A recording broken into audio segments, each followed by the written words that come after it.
Hello and welcome to the Megacast. I'm Tyler Keefe from the studios of our flagship station, Civic Center TV and 89.3 Lakes FM.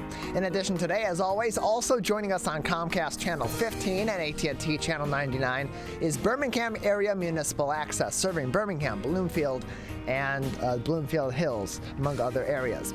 You can also join us on Comcast Channels 10 and 99 in your local area, on Orion Neighborhood Television in Orion Township and Lake Orion, where living is a vacation, and then also in Waterford on the Media Network of Waterford, also on Channel 10 out there. Join us on the radio, of course, 89.3 Lakes FM, but also in the Birmingham, Bloomfield, and Troy area on 88.1 The Biff, a service of the Bloomfield Hills School District. Join us online, a few different places, on our Facebook pages, Civic Center TV 15 and Lakes FM. While you're over there, go ahead, like our page, and follow along with us as we provide you with other content from across our coverage area in the four communities of West Bloomfield, Keagle Harbor, Orchard Lake, and Sylvan Lake, with other regular programming, including our very recent 200th episode of Greater West Bloomfield's news magazine show, The Splash. You can also join us on our website, civiccentertv.com, and click on Watch Live at the top of your computer web browser homepage, or on your mobile phone web browser on the left margin of your screen in the drop-down menu, same link, Watch Live, and there you'll be able to watch our entire show live, as well as other programming from Civic Center TV, including municipal meetings and those replays on the weekends, beginning in chronological order at 9 a.m. and the day after each meeting at 1 p.m. on our website. Or you can just type in civiccentertv.com/watch-live. Also, you can join us on My Michigan TV or MyMy, their website, mymytv.com. Let me spell that out for you, MYMITV.com. It's My Michigan TV, a streaming network that is free for you to view content from Michigan creators about the state of Michigan in a number of different genres. Again, mymytv.com. That is also where you can find out all the different places you can download the MyMyTV app on your smartphone and on your smart TV, so you can watch us on the go. mymytv.com. And if you need more information, or you haven't written all of those different places that we're broadcasting every day down, you can go to our website at civiccentertv.com and click on our Megacast link, or type in civiccentertv.com/Megacast, and there you'll find all the information you need to know about our show and links to each and every one of our partnering television, radio, and web outlets, so you can see what they're doing throughout the other 22 hours of the day, Monday through Friday, and all throughout the weekends with their other regular shows and content as well. You can also find our full interviews and our full episodes on demand on our Megacast page also, so you can watch us on your time if you're not able to join us for the entire 2-hour show, or you just want to see specific interviews on topics that are of interest or importance to you. Also of interest and importance to all of you that may be tuning in or watching this at any point in time, our live shows or on demand, is our Civic Center TV coronavirus page, civiccentertv.com/coronavirus. This is where you're going to find very important information about COVID-19 from trusted, reliable, expert resources at the Centers for Disease Control and Prevention, the State of Michigan's Health and Human Services Department, and the Oakland County Health Division. Click on any of these links, and it will take you directly to their specific COVID-19 page with information on a number of different topics, from booster shots to travel to cases and data on COVID-19, information about the vaccines, some of the science behind the research that they're doing on COVID-19 and the precautions that are being encouraged by the CDC. Same thing with the State of Michigan's Health and Human Services Department and the Oakland County Health Division, where if you're in Oakland County, you can get more information on the school mask mandate. You can contact the Nurse on Call hotline, and if you go scroll down the page just a little bit and click on the Vaccine Hub link, that will take you to oaklandcountyvaccine.com, where you can get more questions answered about the vaccine, contact the Oakland County Health Division about COVID-19 vaccinations, as well as find out places in Oakland County where you can get vaccinated against COVID-19 or get those booster shots that are available as well. That's all civiccentertv.com/coronavirus. In addition, we scour newspapers and other publications from across the state of Michigan every day before the show to find the most important stories affecting you here in Michigan. And today, our top story in Benton Harbor, as the situation with lead in their water continues on. Michigan will be paying Benton Harbor residents for distributing water. They will begin paying Benton Harbor residents who work at state-supported bottled water distribution sites, quote, to ensure the continued success, and closed quote, of the efforts, according to a Thursday press release. The announcement from the Health and Human Services Department said the individuals will be called community ambassadors and will earn $15 per hour and must be approved by the organization they volunteer with. Quote, Benton Harbor residents have stepped up to help one another as the state provides free bottled water to the city to reduce the risk of exposure to lead in their drinking water, said Elizabeth Hertel, director of the Health and Human Services Department. Hertel continued on saying, ensuring that residents are compensated for their time is a priority for the state and will ensure a sustainable, long-term solution and is the right thing to do, and closed quote. Some advocates who have volunteered to pass out water in Benton Harbor, a southwest Michigan city with about 10,000 residents, have been pressing the state officials to pay city residents who help. Elevated lead levels were first detected in Benton Harbor in 2018 during routine testing, according to the Department of Environment, Great Lakes, and Energy, otherwise known as EGLE. Much of the city's water distribution system is about 100 years old, and on September 9th, a group of organizations filed an emergency petition with the U.S. Environmental Protection Agency, or the EPA, asking them to provide an immediate source of safe drinking water in schools and child care facilities in Benton Harbor, along with other actions. A month later, on October 6th, the Department of Health and Human Services announced the availability of bottled water was expanded in Benton Harbor, quote, out of an abundance of caution, and closed quote. The press release encouraged residents to use bottled water for cooking, drinking, brushing teeth, rinsing food, and mixing powdered infant formula. On October 14, Governor Whitmer signed an executive directive implementing what her office called an, quote-unquote, all-hands-on-deck approach to the situation in Benton Harbor. The governor set a goal of replacing 100% of the lead service lines in the city within 18 months. Under the new initiative, individuals who want to serve as quote-unquote community ambassadors are recommended to connect with an established distribution site, according to the Department of Health. The Health Department and volunteers have provided more than 100,000 cases of free bottled water at community distribution sites and deliveries to residents who are homebound or lack access to transportation, Thursday's press release said. That entire article from the Detroit Free Press on our website at civiccentertv.com/coronavirus. Just click on the headline or click on the picture to the left of just below and slightly to the left of the headline. Either one of those will take you to this article, so you can read for this entire article from the Detroit News. Next, making news on our website at civiccentertv.com/coronavirus from Bridge, Michigan. Michigan parks look increasingly likely to get a big COVID-19 funding boost. Michigan's long-suffering parks look increasingly likely to get that funding boost to help fill pothole-laden roads, update ancient bathrooms, and revamp outdated campsites.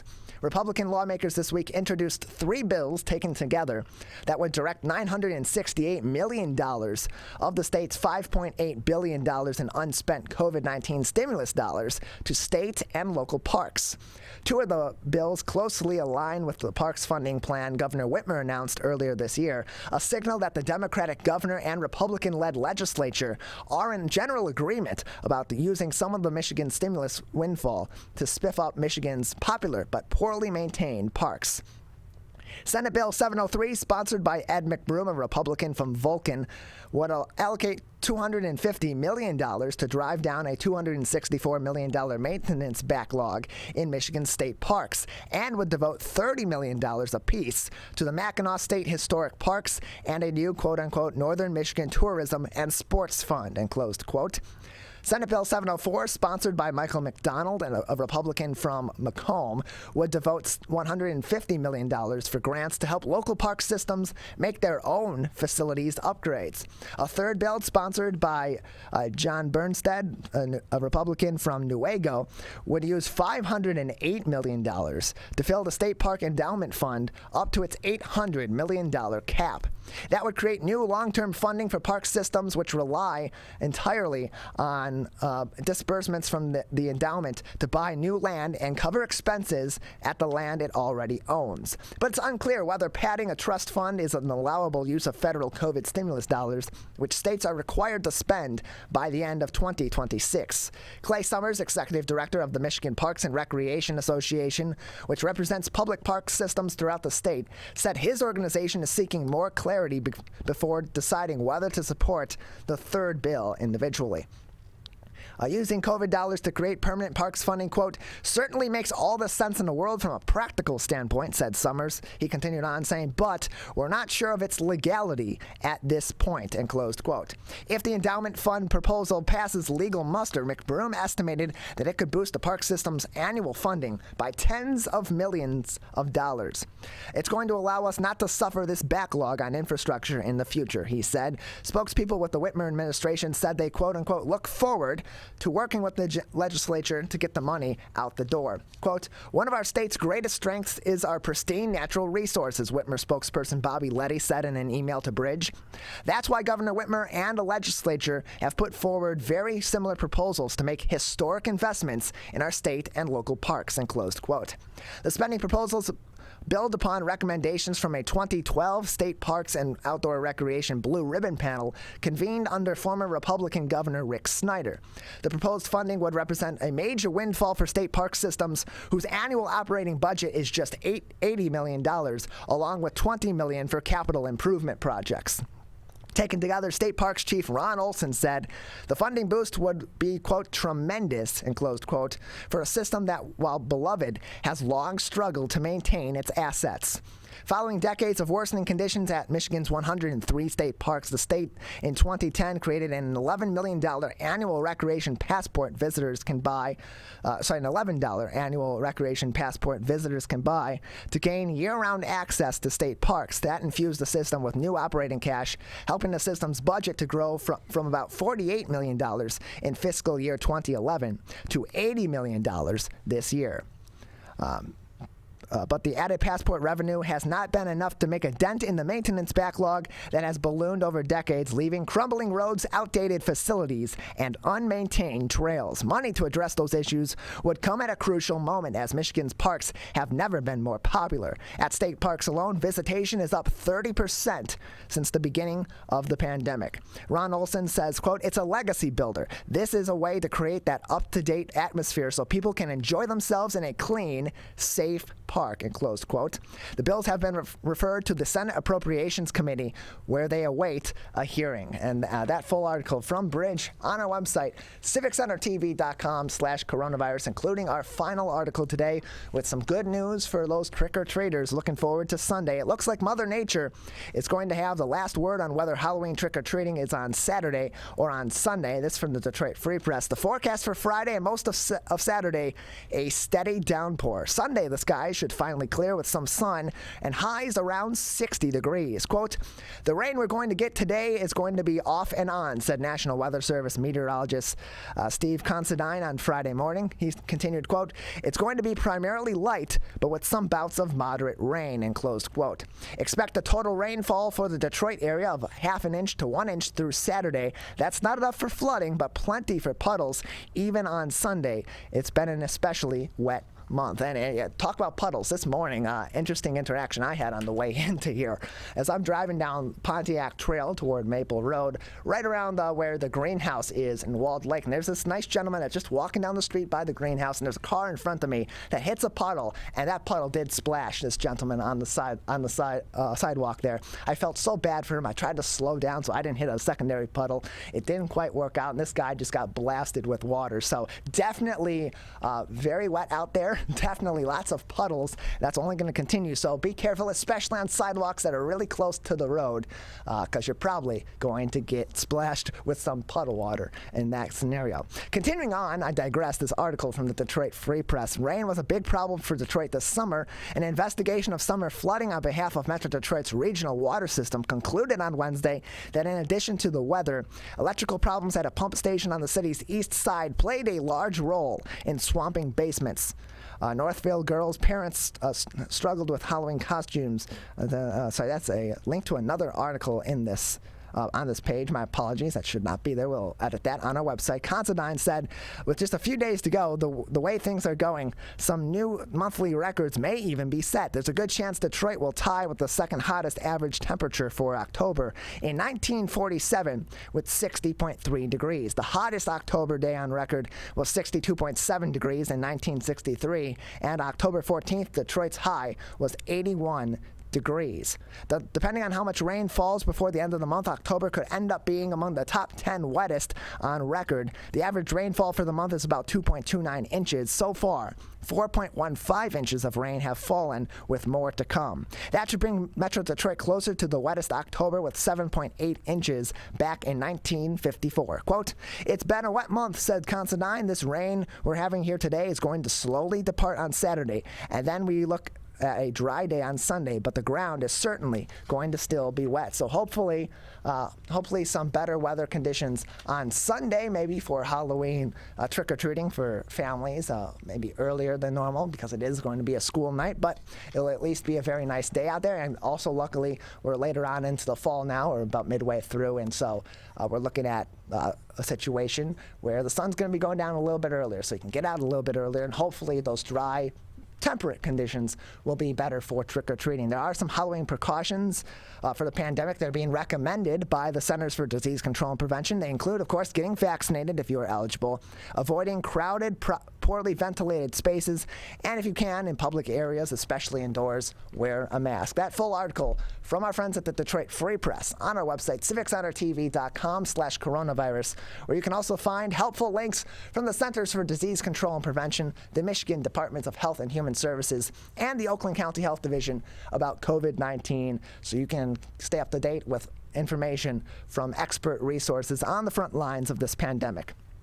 We have a great show ahead of you today on this Friday edition of the Megacast. Coming up next, I'll speak with Scott Baker, the owner at Cool Tiny Homes based out of Oakland Township. Then at 10:40, as we talk about some potential increased funding for Michigan's parks, that means more people may be traveling to some of Michigan's great parks. And with travel in Michigan comes the advice of Dave Lorenz from Travel Michigan, their vice president from the Michigan Economic Development Corporation. At 11 o'clock, Matt Dery, the Diesel, will join me. He's the host of the Locked On Lions podcast. We'll talk about that not undefeated, but certainly defeated Detroit Lions team and the currently very sad Detroit Pistons situation as well. And we'll talk, of course, about the big game coming up tomorrow between my Michigan State Spartans and the Michigan Wolverines, a supremely inferior team to ours. At 11:20, we will be joined by Dr. Jamie Tawil to talk about the ongoing situation with COVID-19 as well as flu season. And then we'll cap off the show at 11:40 with livestock and dairy specialist from the Michigan Farm Bureau, Ernie Birchmeier, to cap off this week's edition of the Megacast. That is all coming up next. You're watching and listening to the Megacast. I couldn't breathe at all. There was lots of talk about putting me on a ventilator. I thought I was gonna die. I was 39 weeks pregnant and had a scheduled C-section. During that time, I got COVID and was hospitalized for a month. I had a blood clot in my lungs. It caused me to go into right-sided heart failure. I was really scared. I kept texting my husband and my mom, telling them how scared I was, and I was worried that he was gonna grow up without a mom. And then I was worried if, when I did get home, that he wouldn't know who I was. You know, being 27 and a mom and a wife and having that all almost taken away from me. It's scary, and if a vaccine can prevent that from happening, why not? Get your vaccine. I don't want this to happen to anybody else. I couldn't breathe at all. There was lots of talk about putting me on a ventilator. I thought I was gonna die. I was 39 weeks pregnant and had a scheduled C-section. During that time, I got COVID and was hospitalized for a month. I had a blood clot in my lungs. It caused me to go into right-sided heart failure. I was really scared. I kept texting my husband and my mom, telling them how scared I was, and I was worried that he was gonna grow up without a mom. And And then I was worried if when I did get home that he wouldn't know who I was. You know, being 27 and a mom and a wife and having that all almost taken away from me. It's scary. And if a vaccine can prevent that from happening, why not?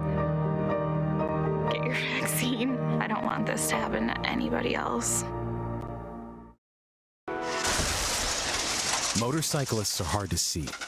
To keep everyone safer, it's important to always look for them and know where most crashes occur.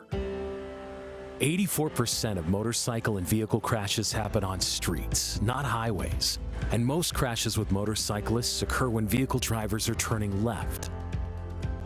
So before turning, especially to the left, make sure you look for motorcyclists.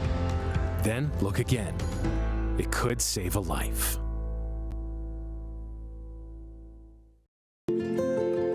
To Sofia and Gabriel, even though these old knees can't follow on your adventure to the forest today, these flowers represent my love.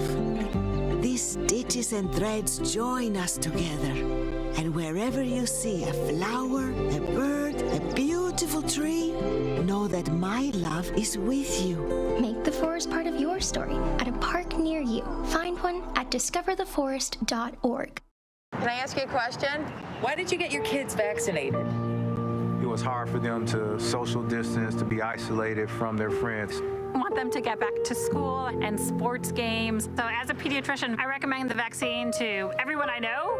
The boys lost a former teammate and classmate who was only 20 years old. It's been a devastating year. We want to get back to normalcy. Our daughter is really looking forward to being with her friends, being a kid.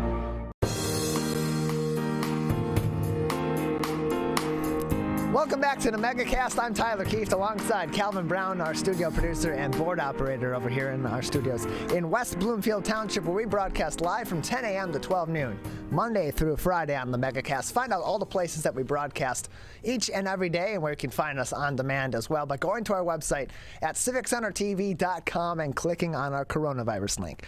Joining us now is Scott Baker. He is the owner of Cool Tiny Homes based out of Oakland Township with us on the Megacast. Scott, thanks for being with us today. Hey, good morning. Thanks for having me. So tell us a little bit about Cool Tiny Homes, tell a little bit about your business. What do you do? I assume you're making some tiny homes for people over the local yes, area. sir. A little bit about my business is we're experienced builders. We try to focus on quality and take all the challenging aspects of a regular home and put them in a tiny home as useful as possible. We're joined by Scott Baker, owner of Cool Tiny Homes. To learn more information at cooltinyhomes.com. So what goes into designing some of these tiny homes? Because it's going to be a different thing for each person, different needs for each individual or each family that may be looking for these. So where do you start? Because you're trying to compact the traditional home into a much smaller surface area, and in many cases also maybe trying to get that home off the grid as well. So there's so many different aspects that go into it, I would imagine. Where do you usually start with that process? It's a very good question. So my biggest concern with any customer is where are you going to put it? What do you want in it? What kind of utilities are you going to be connected to? Do you have access to water or gas, or do you want it to be completely off-grid or solar? Just depends what their needs and wants are, and from there we can build around it. How many people, bathroom, 2 bathrooms, believe it or not, and then where's it going to go? How much sunlight can it get if you want to go with solar? There's so many aspects to go into this that we start with that, and then from there we build around it. And we can kind of get into the design of, do you want to go with a modern or a prairie or a craftsman or a cabin? Just kind of go from there. And so what defines a tiny home? Because what's considered tiny or what's considered a smaller home to one person or one family may be different than the other. Is there a definitive definition of what a tiny home is? That's also another good question. So anything less than 500 square feet would be considered a tiny home. Okay, we're joined by Scott Baker. He's the owner of Cool Tiny Homes based out of Oakland Township. Learn more about his business at cooltinyhomes.com. And so when you're building these homes, some people are going to have them in, they're going to be in a variety of different areas and different municipalities. So it's going to come along with different requirements, different building codes, different zoning requirements. So what goes into navigating all of that when you're consulting with clients that are looking to build a tiny home in a variety of different places? That's also another good question. So the zoning restrictions pretty much are the biggest key factor. It seems like anywhere around here, especially Oakland County, you're 1,200 square foot minimum. And, if you're building a 100 to a 400 square foot house, it's not going to work. So we have to find townships or municipalities that will allow that for full-time living. There are definitely some places up north that will allow it, as well as a couple on the west side of the state. But the biggest problem right now is trying to get over that hurdle of the zoning restrictions. And I'm trying, I shouldn't say we are trying something fierce to make that happen in a more urban area. We're joined by Scott Baker, owner of Tiny Homes based in Oakland Township. And we've heard a lot more about these over the years, these tiny homes coming up. And especially it's become more trendy and hearing about these, to hear about people making them out of a variety of different materials, whether it be recycled shipping containers or more traditional materials like wood or like brick or something along those lines. What goes into the designing of these in terms of materials, especially now that we're seeing some supply chain issues, particularly with construction, with lumber in particular? What sort of recyclable materials can these homes be made of, and how do you go about obtaining those materials for these homes? That's also another good question. Kate keeps saying that, but the recycled material portion, I definitely try to reuse anything. I also have a construction company, and anytime we're done with scraps and whatnot, I'll take those and use them in all of our tiny homes, whether it's lumber or electrical or plumbing, whatever it is, to repurpose what we have. And then as well as the recycled materials that we buy, as far as the plywood is definitely recycled. That goes on the walls, the ceiling, the roof and the floor. That's definitely recycled material. So if you factor in all that based on the size, you're getting 15 to 20% of recycled materials going into each tiny home, which I'd love to do more, but it's step by step here. We're joined by Scott Baker, owner of Cool Tiny Homes based out of Oakland Township. Learn more information about them and all the work that they do at cooltinyhomes.com. And so, Scott, as we talk about the increased demand of these homes and they're becoming more trendy over time, what do you think has driven this desire for people to build tiny homes or to obtain tiny homes in today's market? Is there anything in particular that you have seen from your experience that's kind of driving the uptick in this market? Being debt-free is pretty fantastic, and that seems to be one of the biggest things. And saying, you know what, hey, I want to pack up and I'm going to go to Arizona, or I'm going to move out to Florida or North Carolina. Let's just do it. Let's get in and try it. I mean, you only live once, and that's one of the biggest things that people are definitely liking, to do with these tiny homes. We're joined by Scott Baker, owner of Cool Tiny Homes based in Oakland Township. And Scott, what got you into this specific sector of the construction business and the home building business? What drew you to building these tiny homes? Definitely HGTV. I seen my first tiny home show, and I was like, man, that's so cool. Again, to recap, taking all the basic functionalities of a home and then making them still so useful in such a tiny place, and then still trying to create so much storage. And that's what I'm really focusing on now, is trying to get more storage in all of these and utilizing every space possible. But the idea and the challenge of that is what really got me into this business. And so who are the people that are looking for these homes? What generally is the demographic layout of your clientele that's coming to you and saying, Scott, I want to build a home, but I want it to be a tiny home that's customizable to my needs and my family's needs, but it's also much more sustainable and maybe made with recyclable materials? Ranges from early 20s to late 50s. People are looking for retirement homes to put on their property up north, or just complete everyday living. Working on a 40-foot Craftsman home design right now for some everyday living for a nice couple. So it's a wide variety of people, and it's just going to keep growing and growing here in the Midwest. So if people are looking to move into a tiny home, maybe they're living in an apartment, they're living in a house, they're looking to downsize, or they're just looking for something a little more sustainable, or as you said earlier, trying to live a debt-free life, and this is an easier path for them to do so. What are some of the considerations they should be thinking about before they approach you or another company like yours, like your company, Cool Tiny Homes, to begin building or designing the build for their tiny home? The biggest thing is location.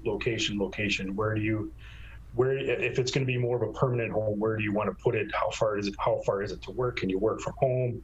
I mean, from there you can kind of factor where and how this will work out. We're joined by Scott Baker, owner of Cool Tiny Homes based in Oakland Township. You can learn more information about his business on their website at cooltinyhomes.com. And so Scott, you've designed at this point in time, you mentioned the 40-foot home that you're working on now. You've designed about a dozen homes in total for your clients. What are some of the more unique, has there been any really unique designs that you have consulted with your clients on and built for them in terms of these tiny homes? Because in some cases, I would imagine that you're building these homes. They're smaller spaces. They're customizable in many facets. But you're trying to fit an entire person's life into, roughly a 400 square foot space. That's going to require some creativity. What's been some of the more creative designs that you have encountered so far? There's one right now. It's more of a towable cabin. I call it the dog house because it's made for people that just want to go up north, take it to their property, drop it off, and just use it. You can take it back home with you. It's light enough to tow.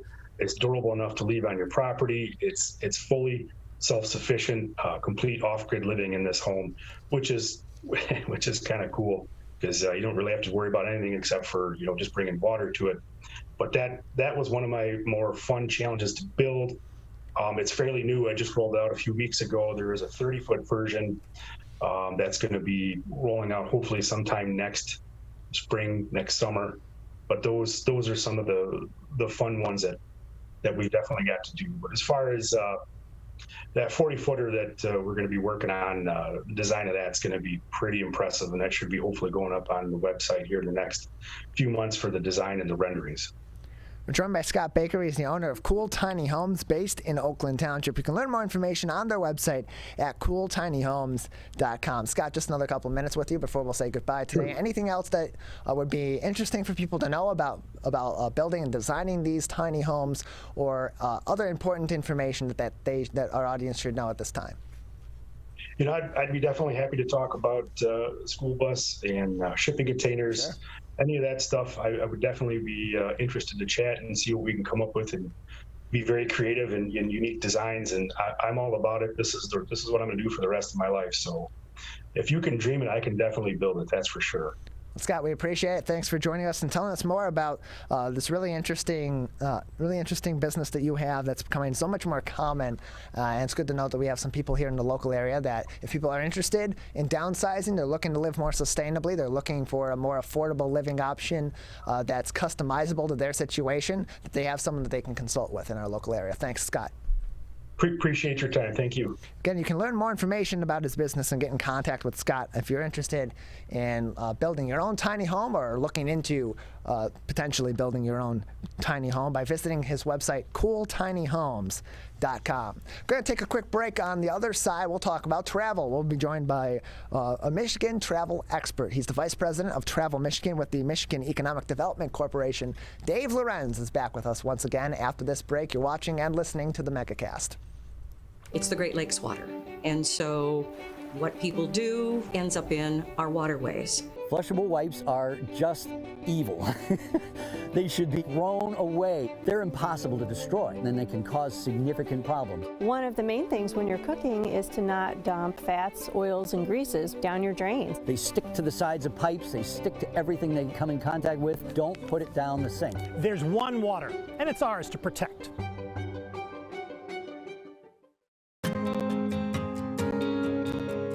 When times get dark, we can't see the help that's all around us. When you don't know where to turn, let 211 be your guiding light.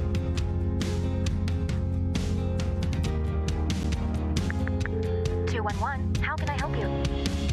Our guides are ready to connect you with the help you need.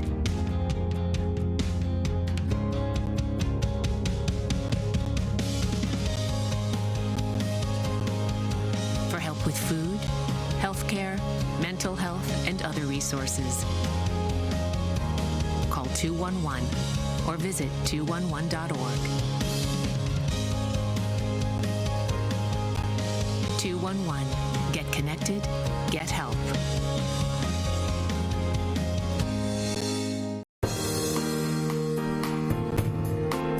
Welcome back to the Megacast. I'm Tyler Keefe alongside Calvin Brown, broadcasting from our studios in West Bloomfield Township down in Oakland County. But we're all throughout the state of Michigan.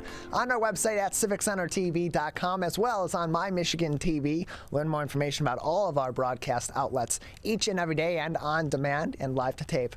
On our website at civiccentertv.com/Megacast. Joining us right now is Dave Lorenz, Vice President of Travel Michigan with the Michigan Economic Development Corporation. As we are in the thick of the fall season, heading toward the winter, and people still looking for those fun fall travel opportunities and to see the colors late in the season here in the state of Michigan. Dave, thanks for being with us.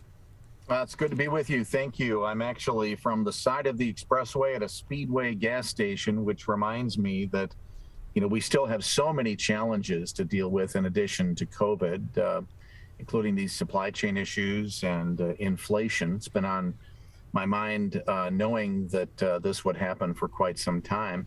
It's going to negatively affect the travel industry, but in some ways, I think the travel industry is going to be able to help people at this difficult time by providing experiences which they can use either for gift-giving ideas or just to relax and unwind and kind of get away from some of these stresses of the day that we're all dealing with today. And you've mentioned it before, Dave. We have so many sights to see in the state of Michigan, so many hidden gems that people can go to as destinations to get that getaway. And so I think that's a great idea to be giving gifts this season that are travel focused. People can stay here in the state of Michigan. They don't have to go all too far to see something really spectacular here in the Great Lakes state. And what's really good about this travel industry right now and some brightness in the future is that the Pure Michigan campaign will be coming back in full swing after about a $30 million appropriation. The campaign is scheduled to reboot beginning as soon as this coming winter and into the 2022 year. How is that going to be going, and what should people be expecting to see from Pure Michigan really soon?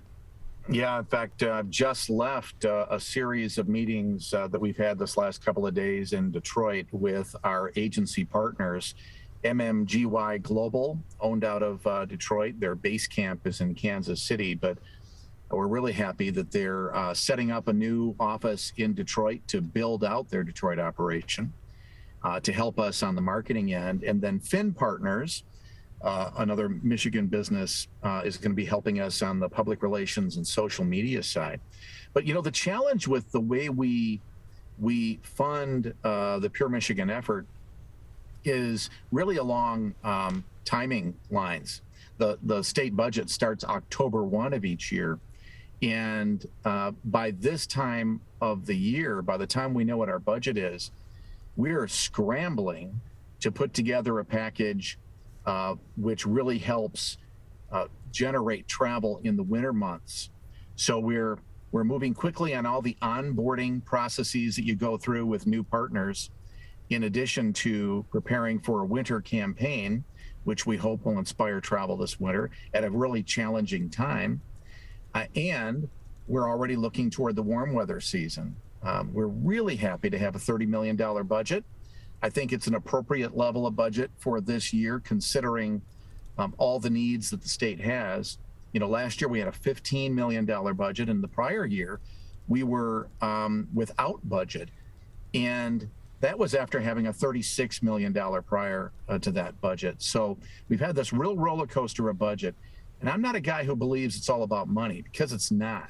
It's about ideas and innovation and working with partners and collaborating. But there are times when you get to a certain point where money makes a big deal of difference. And we're there right now. So our challenge going into this next season is going to be, handling all these scheduling issues we're now dealing with, and coming up with the right message that both inspires travelers, makes them aware of the opportunity to safely travel, and as we mentioned earlier, of the possibilities of using travel as a gift-giving opportunity when, unfortunately, a lot of those things aren't going to be on the shelves this season. We're joined by Dave Lorenz, Vice President of Travel Michigan with the Michigan Economic Development Corporation. And Dave, as the Pure Michigan campaign comes back, what will be the theme or the focus of the revamped campaign as you begin to push these out, not only regionally, but beyond the state of Michigan as well? We've always led with nature kind of imagery in our campaign because it's so compelling. And even if you're not looking to go to using a trail or going on the water or enjoying our millions of acres of forest, it's inspirational and it's aspirational. It makes you want to be there, even if you're kind of an indoor person and would rather just sit in a spa all day. These things inspire you to look at that place in a different way, which we call Pure Michigan. So that type of a message will continue, but it's going to be really important for us that we do our best to also get people back to the cities, because we're starting to have this rebound in the travel industry. We were hardest hit of any sector of the economy because of COVID. Everything had to be shut down for a while. And then when we started to come back, we couldn't find enough employees. We're still there to a great degree. And then we still have a lot of people hesitant to travel because of COVID. So we're dealing with all these challenges at the same time, and we're having an unbalanced recovery where, northern Michigan communities have been seeing some real good increases, while the cities have been seeing decreases. No business travel for conferences, conventions, not as much sports travel, things like that. So as we move forward, we need to take all these things into consideration. We'll continue to use these compelling images that we've always used. Our plans are continue to use the Tim Allen voice, because when you hear what he says, he means it, and he does. And so we want to get him back on contract. And we need to also, as we think of all these things, think about other sociological issues we're dealing with. All this conversation of diversity, equity, inclusion. Travel has always worked in this area, because if nothing else, by welcoming all to an area, we're encouraging people to mix with other people who look different, sound different, act different. So we've been the greatest exporters of understanding of each other forever, but we need to be a little more intentional with that as well. So, these are the times that marketers both fear and look for because of the challenge. So we have some great challenges. Thankfully, we have very talented people helping us along the way, both in our office, at our agency representation offices, and with the rest of the travel industry, which invests a lot more money than the state does to encourage people to travel. We're joined by Dave Lorenz, Vice President of Travel Michigan with the Michigan Economic Development Corporation, today on the Megacast. Learn more information at michigan.org. And of course, Dave, you were recently quoted in mibiz.com in an article about the revamped Pure Michigan campaign, saying that you believe 2022 will be the year when America and the world discovers how to travel in the new environment. What is the new environment, and in what way will people be making that discovery of how to travel in that new landscape? I think a few things happened during COVID. We realized how much we missed each other. And we missed being places and seeing new things and experiencing things. So I think our consumerism mentality that we want more things has started to wane. And I think that people have started to realize they want more experiences, and they want experiences with people they love, and they want to meet new people that they might get to be friends with down the road as well. So we need to be prepared for this new sentiment of the traveler. And then there are other factors that have come out of, the stress of COVID. I think that we've realized that health is more important than ever. And I think people will be looking for, I guess I'll call it a wellness travel experience. For instance, when I travel for business, I'll often ask the hotel desk, hey, do you have a running trail in the area I can go out and run or hike? Do you have a running concierge by any chance? Somebody who might, run at a certain time with the hotel guests and do a little tour of the area. It's not offered very often, but it's a really cool thing. So things like that. People will be looking for places, like my wife likes to do yoga, but she doesn't like to do it by herself.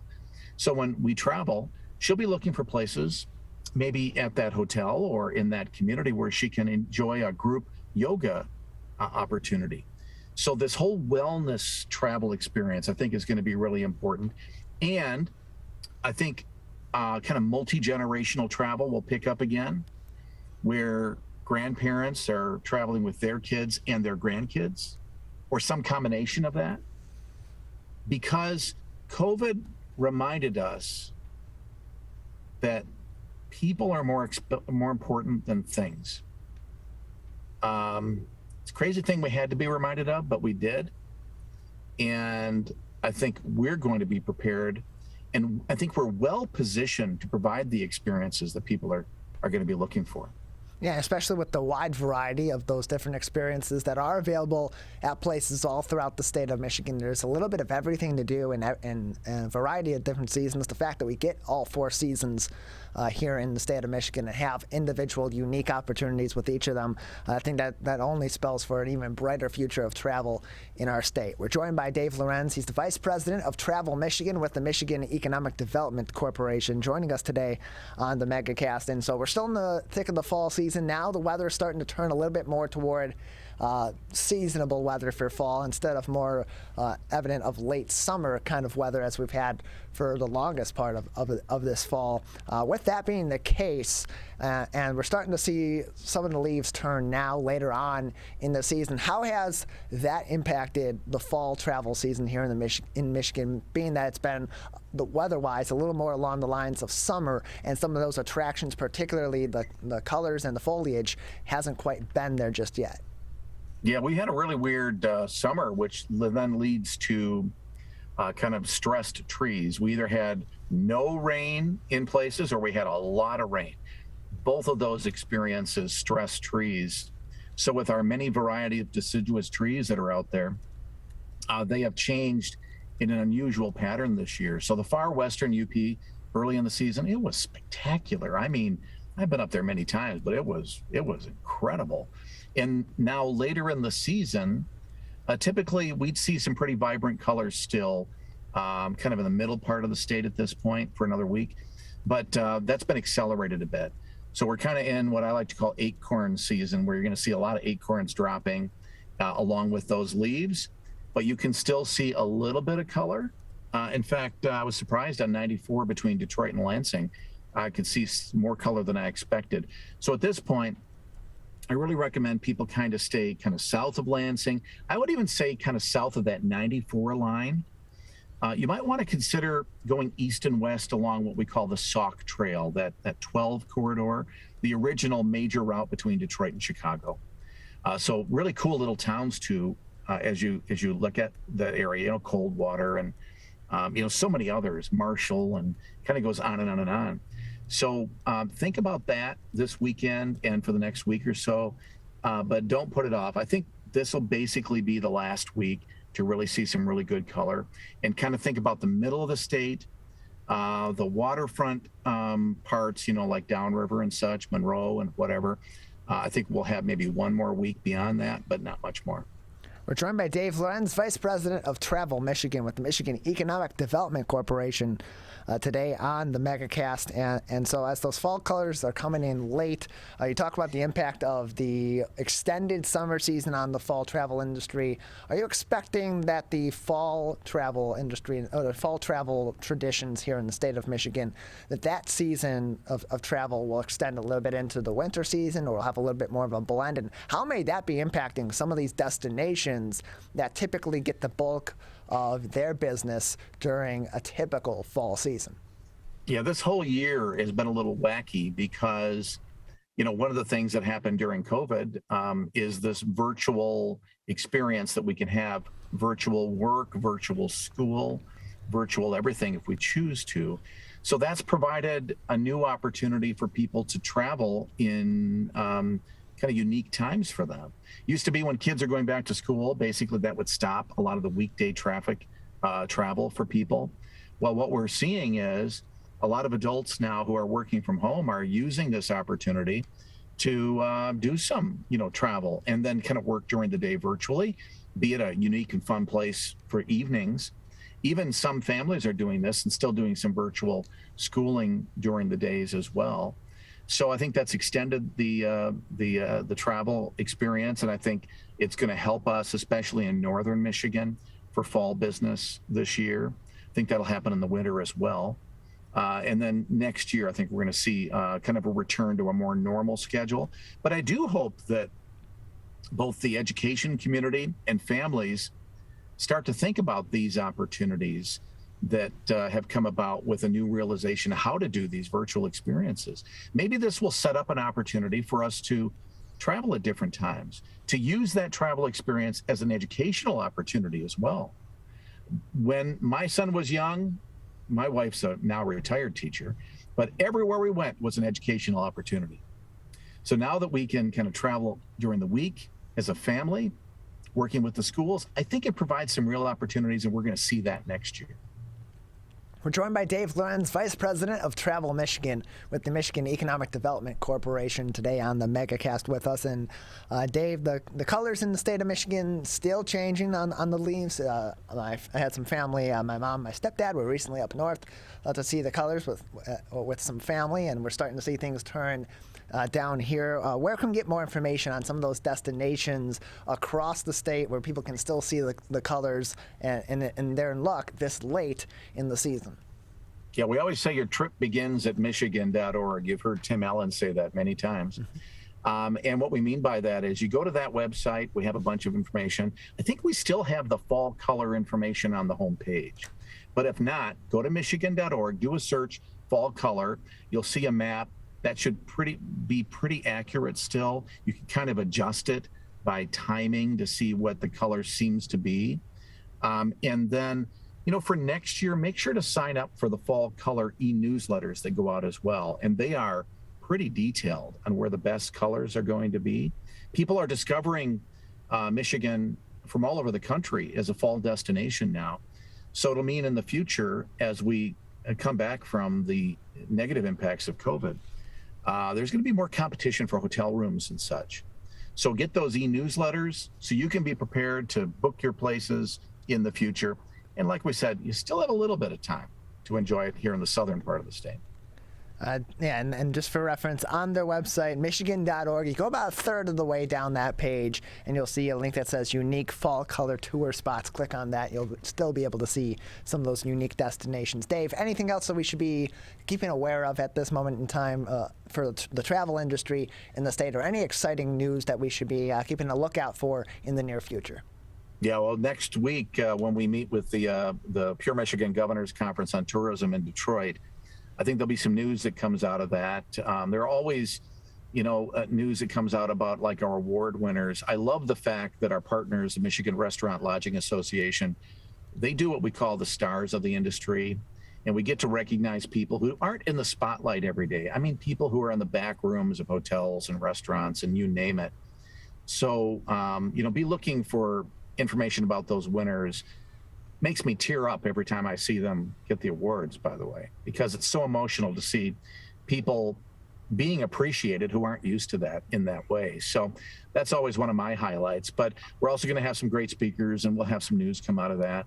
I think the one last thing I'll lead you with was the first thing we talked about. And that is, I think we have a great opportunity to use travel experiences as a gift-giving idea. I like things too, but I love experiences even more so. So think about that for those that you care about. Think about what they really love, and then just reach out to, the destinations. You don't even have to make a specific booking. Just put together some thoughts and some ideas, and then book what you can and have a great time later. Well, Dave, we appreciate it. Thanks for joining us again on the Megacast to talk about travel as this extended fall continues here in the state of Michigan. Tyler, you did a great job. Thank you. Appreciate it. And as you said, as always, your trip begins at michigan.org. We're going to take a quick break. On the other side, we will talk about sports. We got a lot going on in the Detroit area sports-wise. A lot of it's not so great news if you're talking about the Lions or you're talking about the Detroit Pistons. A little more positive if you're talking about the Red Wings, and exciting if you're talking about the big game coming up tomorrow in East Lansing. We'll be joined by Matt Dery, the host of the Locked On Lions podcast. Coming up next, you're watching and listening to the Megacast. We may come from different organizations, but we work together to protect the Huron River for everyone. Neighborhood storm drains carry water directly to local creeks and streams. No filters, no treatment. Storm drains also help reduce street flooding when it rains. So clearing storm drains and the areas nearby of trash and leaves helps keep them for rain only. It is easy to do your part by adopting a storm drain. Find a storm drain, check it, and clear it every month. So keep storm drains for rain only. There's one water, and it's ours to protect. We as Michiganders feel connected to this resource in a way that I think is really powerful. Conservation starts with a caring, committed community. For me, it's peaceful to have a relationship with the river. Every single one of us has a role to make sure that those waterways stay safe and healthy, being careful about what goes down the storm drain. Just even eliminating some of your single-use plastic makes a difference. There's one water, and it's ours to protect. People are getting out to walk and bike in higher numbers. More vulnerable road users and higher speed traffic can be a dangerous combination. Crash severity has increased, so if you're driving, be sure to slow down and look for people. There's no need to speed. If you're biking, ride with traffic. If you're walking, avoid stepping into the road if possible. If you have to walk in the street, walk facing traffic. Learn more at walkbikedrivesafe.org. When times get dark, we can't see the help that's all around us. When you don't know where to turn, let 211 be your guiding light.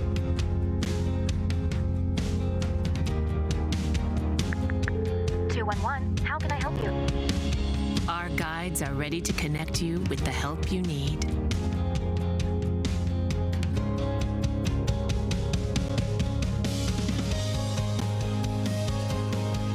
For help with food, healthcare, mental health, and other resources, call 211 or visit 211.org. 211. Get connected, get help.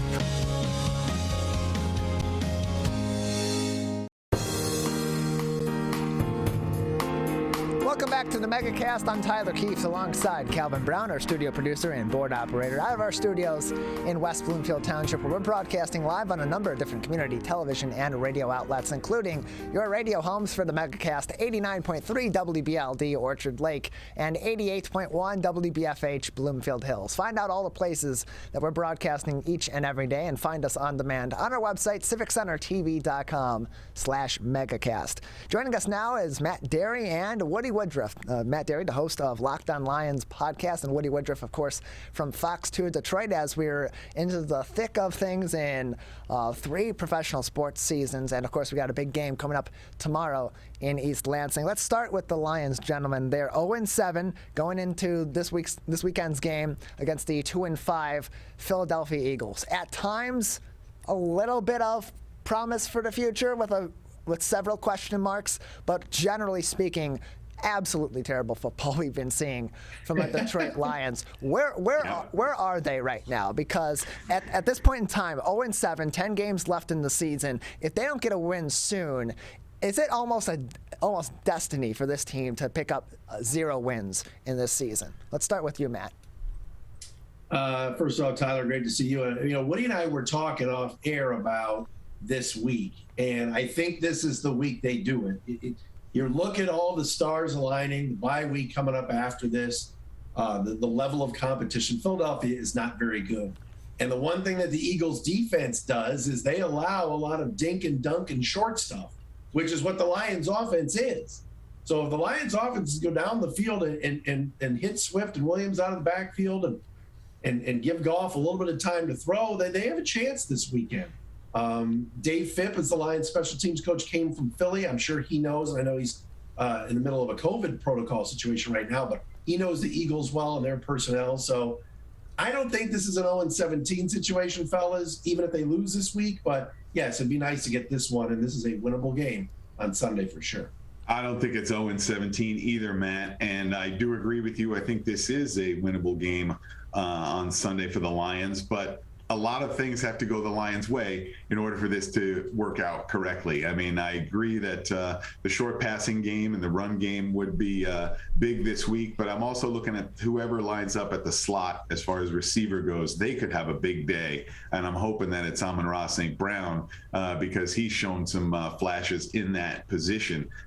Also like what Khalif Raymond's doing on the outside. It seems that he's developed a bit of a rapport with Jared Goff. So I'm eager to see these things progress. But right now, it's difficult because, there's a little bit of despair. Of course, all the media is, circling around saying, hey, you guys are winless. Hey, you guys are winless. So, yeah, there's some real determination this week to get a win against the Eagles. And I think I agree with Matt that they can do it.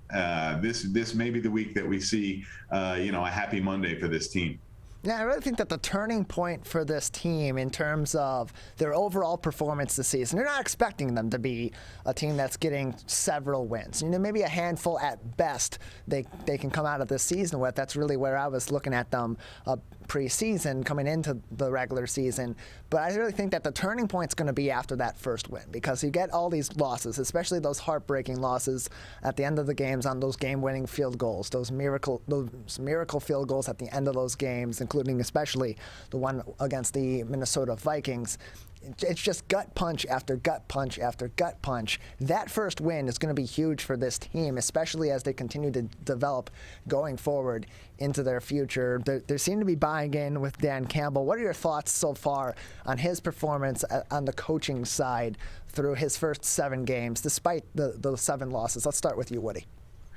So far I'm still a believer in Dan Campbell. I think that he really wants to win here, knows what a win would do for this town and this area. And I think he believes that all it's going to do is take some really hard work to get it done. And while that's true, I mean, they also need quite a bit of other things, like, maybe some more talent on the roster. I mean, small things like that, Matt. You know what I'm saying? I mean, because when you look at some of the positions on the roster, you're scratching your head going, oh boy, and injuries take their toll as well. So now we're seeing mixing and matching, and this guy's here and that guy's there. So it's different than it was when we first started the season, and we had this look like, okay, it's going to be this, and these guys are going to be here. I mean, we still don't know about Taylor Decker coming back. Is Sewell going to stay on the left side or the right side? What's that going to be? There's still a lot of questions here. But a lot of those questions could be put on the back burner with a W on Sunday, Matt. Yeah, no, I'm with you, Wood. I think that the Danimal has done the best he can do with this flawed. Did you call him the Danimal? Yes. That is great. I think if you're handed a bleep sandwich, it's not going to taste good. All right, you can try to put all the sauce and everything out you want. It is what it is. The roster's terrible. Woody is 100% correct. Some of the best, Bill Belichick's not as good of a coach right now. He doesn't have Tom Brady anymore. Right. He doesn't have, Richard Seymour anymore. He doesn't have Troy Brown anymore. So you got to have players, and that's where it starts. I think what he did last week to gimmick up as best he could against a superior opponent like the Rams with, an onside kick, 2 fake punts. They were doing all they could do. But in the end, the Rams have Aaron Donald, Jalen Ramsey, Matthew Stafford, and Cooper Kupp. And don't forget Robert Woods. Right. Jerry Jacobs, the guy who's a UDFA, undrafted free agent rookie corner, and now he's your second best corner. So that's tough. But I like that they're rallying around him. I heard Chris Spielman this morning on the ticket say, we love this guy. The players love playing for him. Remember when Rod Marinelli was going through 0-16, it got real dark, and guys were still liked Rod, but they were done. The buy-in was gone. The buy-in's there, but you take away Ragnow and Romeo Okwara and Okuda and all these guys on a roster that was flawed to begin with, it's going to be tough to win. You know what, Matt, you mentioned some of their, trick plays and going all out and that kind of stuff. Yeah. I think that should be the operating schedule every week from now on. I mean, take risks. Embrace risk. I mean, you know what? You're underdog in every game, let's be honest, from now on. So why not take a risk? Why not, give yourself extra possessions, maybe shorten the game for the opposition? Those kinds of things may be things that can turn the tide in your favor, especially with all these unlucky things happening, like a fluky kick or a last second this or that. You know what I'm saying? Maybe it's time to make your own luck, and doing some of that with these play calls and these play designs would be helpful. So let's see if that can continue this week. I think it should, and I hope it will. Yeah, so do I. I think that if nothing else, what you want to see out of this Lions team is you want to see them playing with some fight, playing competitively, keeping these games in some cases at least close, especially against those teams that they really should be highly competitive with, maybe have a very good chance of winning. And then you take a lot of positives from them going up against a team like the Los Angeles Rams that are a very competitive team out there in LA, and really a team that they shouldn't be beating and that they kept it really close to for the majority of that game. You want to keep seeing this trickery, seeing what Dan Campbell and his staff and their schemes are really made of, and looking into the future, if that could be something that with a talented roster, if you can do that with a roster that's got such little talent currently, or healthy talent as this roster now, and be doing that successfully, that is a huge, huge positive looking into the future. On the other side, here in Detroit, the Detroit Pistons starting off their season yet to pick up that first win, and a lot of concerns with this team already, especially offensively. I saw a really interesting stat from NBA Math on Twitter talking about adjusted team ratings offensively and defensively. The Pistons above average, the average rating about 100. They're about 104 on defense. Offensively, they're really in a league of their own. They're down near 83. They're really struggling offensively. And this team, you aren't expecting them to be very good. You're expecting them to have a lot of struggles like they did last year, but you're looking to see some improvement, especially from a team that's got some chemistry. They're coming back with almost an identical roster so far. What is wrong with this Pistons team so far? Let's start with you, Diesel. Well, I'll say this, Tyler. I think that they get a pass from me because Cade Cunningham hasn't played. Let's be honest here. This is the reason he went number 1 in the draft was because he's a superior player and a very good one at that. Do we know if he's going to be an NBA star yet? No. But everything that they did in the offseason, starting with the draft, was to put players around Cade Cunningham and figure out a way to elevate his game and for him to elevate others' games. And he's out and has been out with a sprained ankle. So I think we got to pump the brakes a little bit on, oh my gosh, they're winless and they're off to this lousy start. I watched a lot of the game last night, and they fought. And like you said, Tyler, they have defended pretty well. But they've played a couple of games without Jeremy Grant, who was their leading scorer last year. And they haven't played with Cade yet. I want to see what this team looks like with Cunningham on the floor. Killian Hayes has been a bit of a disappointment. There's no question. You have to say that. But he's 20. It's a real young team that is in the second year of what Troy Weaver called the restoration or restore. And I think it's going to take a little time. I really do.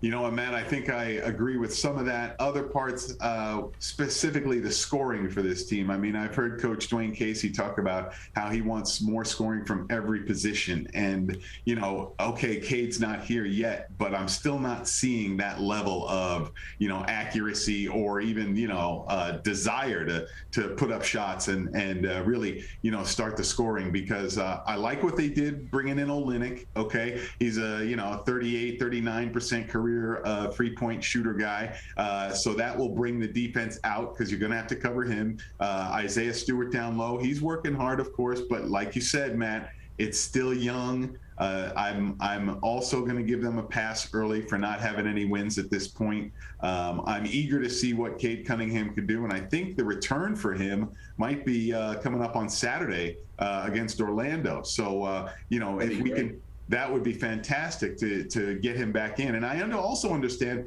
how they're being ultra cautious with this guy, because let's be honest, the one thing that we don't want to see is this guy get into a little bit of a rhythm, things going positive, and then there's a flare up again of an old injury that didn't have enough time to heal. So yes, take your time, let this guy get fully healed, and then start the steps, because I think the steps will come once he's in the lineup. I think he will have that effect on everybody else to make everybody else better. But right now he's not there, and we're just not seeing enough scoring from this team.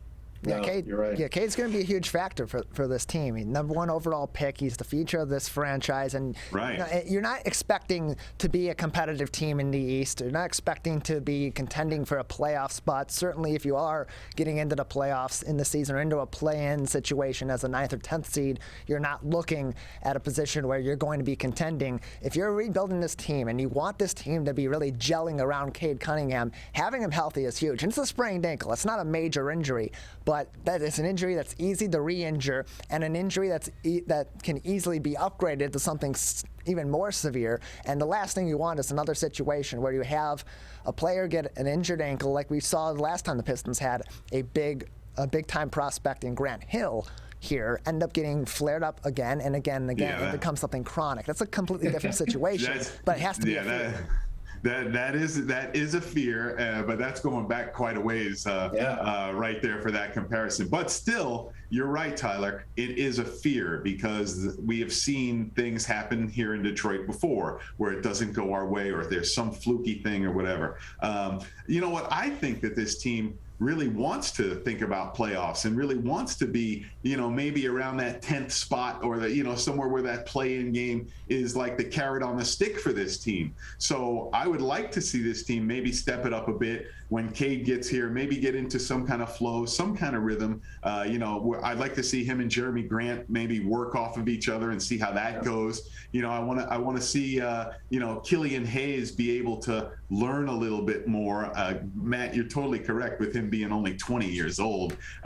You know, and already we're seeing people saying, oh man, what is it with this guy? He's young. He's got to learn. They all do. I mean, the oldest guy on the team is who? Olynyk right now? Yeah. And he's at what, 29 or 28, something like that. So yeah, the whole group is young. And I think that's the exciting part for Dwayne Casey, because A, he loves to teach, and B, he's got teachers on that staff, specifically John Beilein, another guy who's dealt with young players before. So, you know, I think the Pistons are on the right track, and I also think that Troy Weaver will be a guy, if they need more scoring, will try to go out and get more scoring. So I think they're in good hands, and I'm not too worried about 0-4 right now. Yeah, you go through those periods of struggle anyway, whether you're the best teams in the league or at the bottom of the league, as the Pistons are right now. And on the Killian Hayes front, I think we're way too early on his career. I agree with both of you. We're way too early on in his career. He's way too young. He's got too much upside to be giving up on him right now because he's been struggling. He just played his 30th career game. He's in his second season. There's still a lot of development left to go there. And I think having Cade in the backcourt takes some of that scoring pressure and that ball distribution pressure off of him. It's going to be big for Killian Hayes, and I think we'll start to see a little bit of a jump from him after Cade gets on the floor. We're joined by Matt Dery, the host of the Locked On Lions podcast, as well as Woody Woodriffe from Fox 2. Woody, please, you had something to say? I was going to say, I also like what the Jackson boys are doing. Josh Jackson and Frank Jackson. I mean, I never expected the battle at that wing position to be between those two guys, but still, I like what I'm seeing from those guys, especially in surges. You know, sometimes it's Frank, sometimes it's Josh from the corner with threes, you know, so I like the versatility at that spot for the Pistons. Yeah, no, it's a lot of role players that the next move is Cade getting there. Right, and dealing with the role players. Those guys, those guys will get even better. You know, it's going to take some time, but hey, look, Woody said it. I mean, tomorrow night, if Cade plays against the Magic, Orlando's terrible. It'd be nice to get their first win. That's a winnable game if Cade's there. Exactly.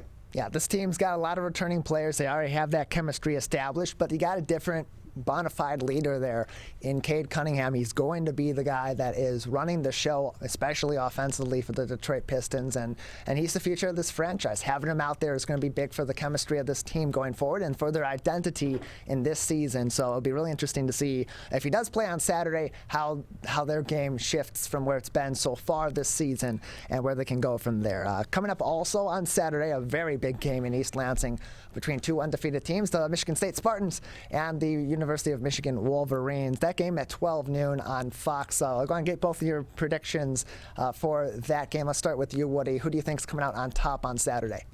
Well, I think Fox is coming out on top on Saturday having this game. I mean, what a company, man. What a company, man. You got to love it. You got to love it. Yes. At high noon at Spartan Stadium. I'll tell you right now, I'm looking at Michigan State for this weekend's game, only because I like Michigan's run game with Blake Corum and Hassan Haskins. I've seen that 1-2 punch. It's very nice. But I also like Peyton Thorne for Michigan State. I think that he is coming into his own right now, and he's able to allow Kenneth Walker III to do what he does and also get everybody else involved with Naylor and some of the other receivers out there. So I'm looking at Michigan State in this game. I think it'll be close, but maybe State by 6 or 7. Matt. Wow. I was at the game in Bloomington visiting my son, and when they played a couple weeks ago, and MSU did not play well in that game, and yet won. They have found a way under Mel Tucker. Tuck coming, he's there, and he's done a fantastic job because you see some of the talent that's come in, some of the transfers, some of the D'Antonio guys have gotten better that were there before. You know, this is a tough call. It's weird. I think Jim Harbaugh, who should be under fire, has done a really good job with his team. They are a well-coached team. They have not quit in games. You don't see the heads down and the eye rolls that you saw a couple of years ago and even last year. For some odd reason, the road team in this series has done pretty well. You know, whether it's MSU going into Ann Arbor for trouble with the snap, or even last year Michigan State won there. Michigan with the Peppers 98-yard return. They've won plenty of games in that stadium. I'm with Woody. I think this is going to be a close game. I like Michigan's kicking game to maybe, with the way that has gone this year for them, and the way that they've done things on special teams. I think Michigan may win this game, but I think it would be 20-17, something close. Hutchinson off the edge, I think, is going to be a real problem for MSU. They couldn't handle Indiana's defense, and Walker had trouble running. Aiden Hutchinson is really good. I think MSU will play well.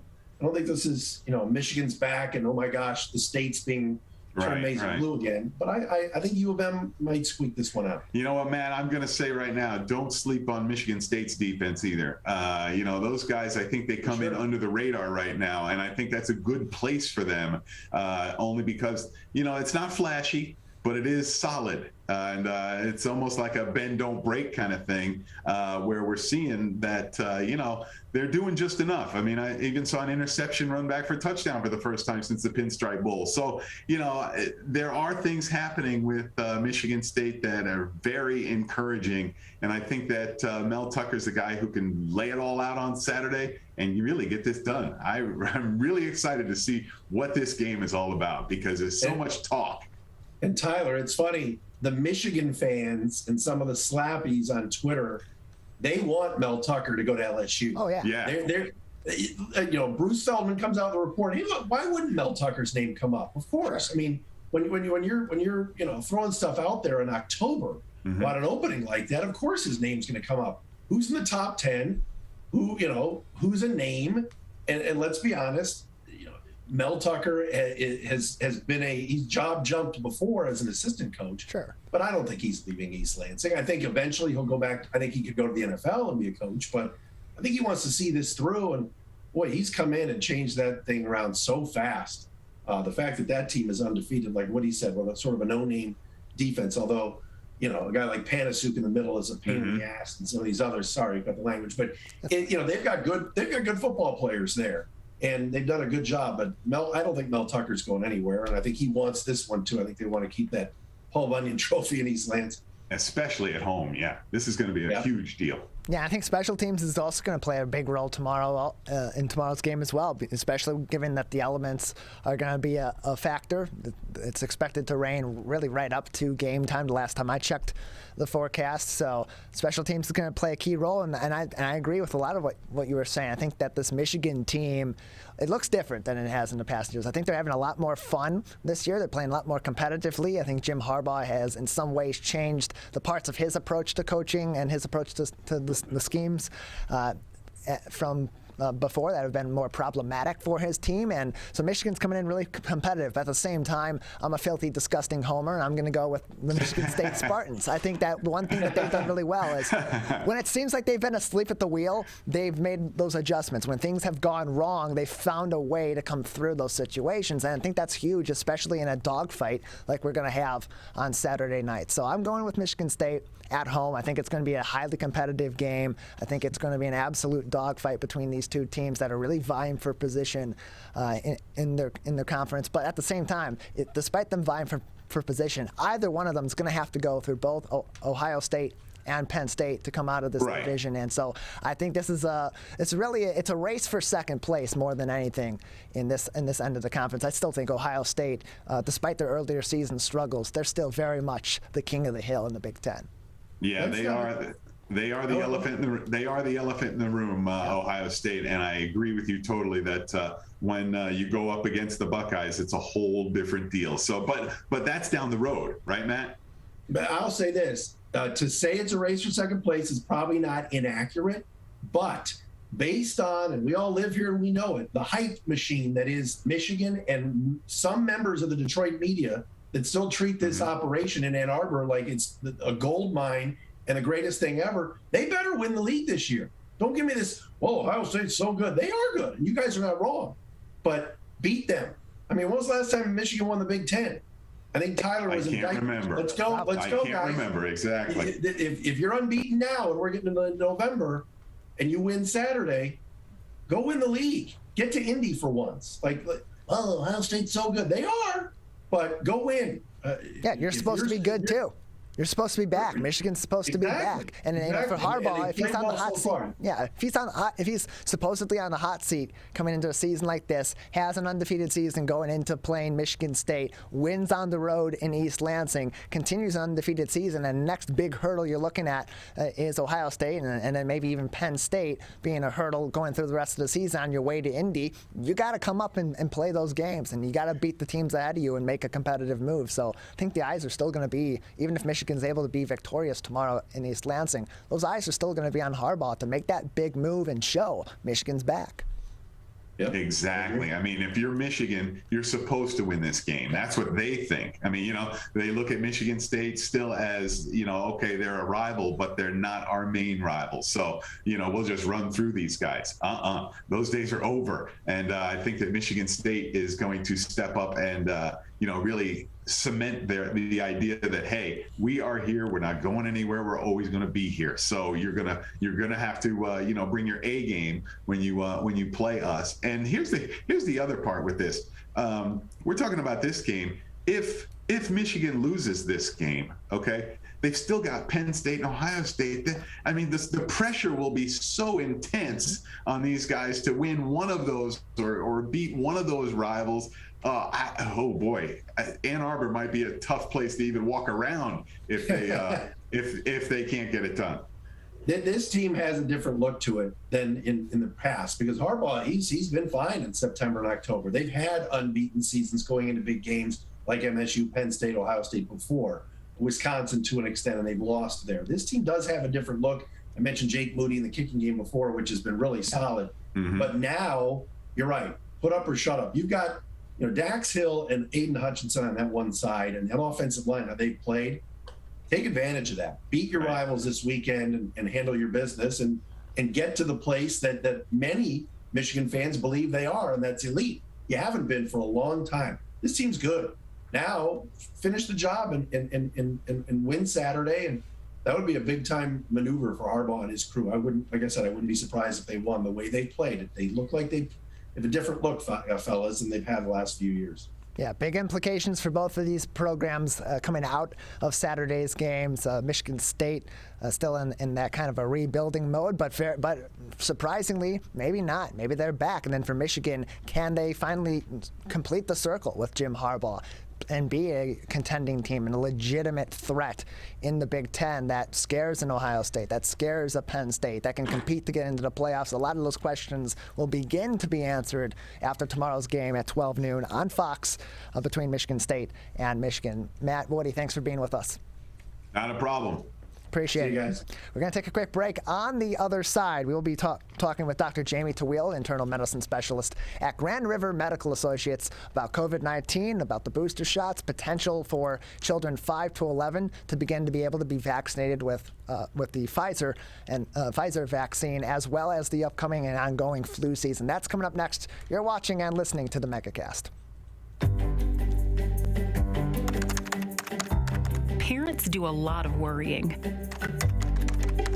Get your kids caught up on childhood vaccines to protect them from these 14 preventable diseases, and you'll have 14 fewer things to worry about. Vaccines are safe and effective and save lives. So let's get caught up on vaccines and worry about something else. Get the facts at ivaccinate.org. We may come from different organizations, but we work together to protect the Huron River for everyone. Most of the pollution that goes into our rivers is carried by rainwater that flows off of roads, parking lots, and rooftops. The leaves and bark of a single tree can retain a surprising amount of rainwater. Depending on its size and species, it could be 100 gallons or more. It is estimated that an urban forest can reduce annual runoff by up to 7%. Here's one thing that we know can help keep our water clean. Plant a tree. Plant a tree. Plant a tree. There's one water, and it's ours to protect.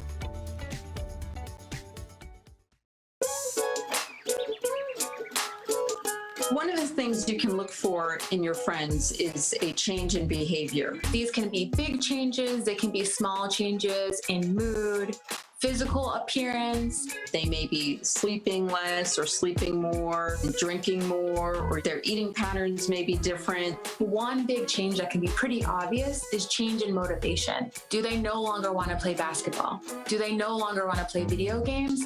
Now that we're spending more time online and in virtual settings, it's really important to pay attention to the language that your friend is using and the words they're using to communicate. So when we text our friends, are they taking longer amounts of time to respond? Are they not responding at all? You don't have to be an expert to try to recognize these signs. The second that you feel it in your gut and that you're concerned, that's the second to have the conversation and open the door to what might be going on. Whatever gets you talking.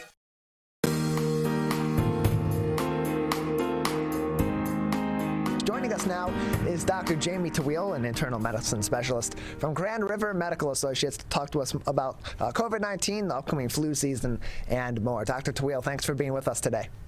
Thank you for having me as always. How are we doing? Doing all right. How are you doing? Oh, getting there, slowly but surely. And we're heading into the flu season. People are starting to get their flu vaccines. Last season, the flu season wasn't really as severe as it's been before. We really didn't hear a whole lot about the flu being a problem at all. This year, likely to be a different case because we don't have the mask mandates in place in most places. We do in our schools, and some individual businesses and other places do have their regulations in place, but generally speaking, we don't. There's less social distancing that's being encouraged or enacted at this moment in time. So are you expecting to see a significant uptick in flu cases this season?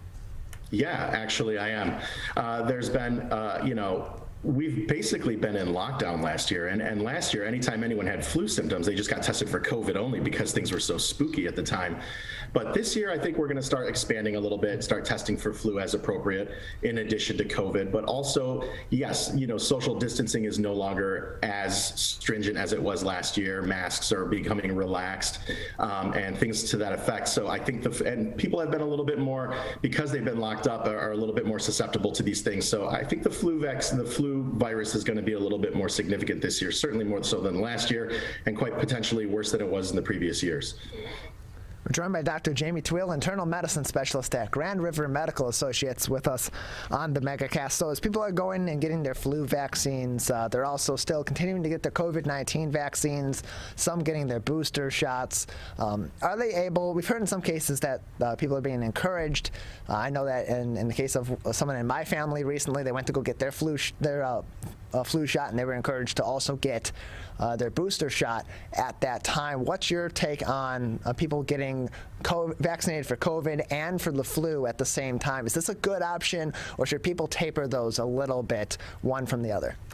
I guess it kind of depends. It is certainly okay to do that if that's something you'd like to do. Just bear in mind a couple of things. Number one, you're going to feel probably a little bit more, as your body mounts that immune response, you are going to feel pretty wiped out. So, you got to expect that a little bit.